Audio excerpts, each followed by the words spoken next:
தமிழக வெற்றி கழகத்தின் வெற்றி சின்னமான விசில் சின்னத்திற்கு வாக்களித்த தமிழ்நாட்டின் அனைத்து பொதுமக்களுக்கும், அனைத்து நல் உள்ளங்களுக்கும், அனைத்து நண்பா நண்பிகளுக்கும், தமிழக சட்டசபை தேர்தலில் புதிய வாக்காளர்களாக களம் கண்ட நண்பா நண்பிகளுக்கும் சோழன் பள்ளிக்கூடம் யூடியூப் சேனல் சார்பாக என் இனிய வணக்கங்கள், வாழ்த்துக்கள், நன்றிகள்.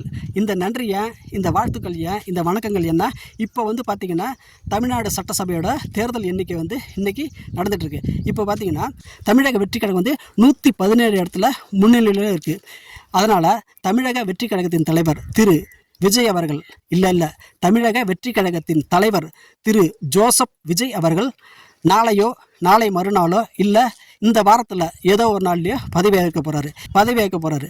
இப்போ தமிழக வெற்றி கழகத்தின் தலைவர் திரு ஜோசப் விஜய் அவர்களை தமிழ்நாட்டின் முதல்வராய் தேர்ந்தெடுத்த தமிழக வாக்காளர்கள் அனைவருக்கும் சோழன் பள்ளிக்கூடம் யூடியூப் சேனல் சார்பாக இனிய நன்றிகளை தெரிவித்துக் கொள்கிறோம். தமிழ்நாட்டின் முதல்வராய் பதவியேற்க இருக்கும் தமிழக வெற்றி கழகத்தின் தலைவர் திரு ஜோசப் விஜய் அவர்களே, உங்களுக்கு சோழன் பள்ளிக்கூடம் யூடியூப் சேனல் சார்பாக இனிய வாழ்த்துக்கள், வாழ்த்துக்கள், வாழ்த்துக்கள். இப்படிக்கு கவிஞர் குடந்தை எஸ். சிவராஜ். நன்றி, வணக்கம்.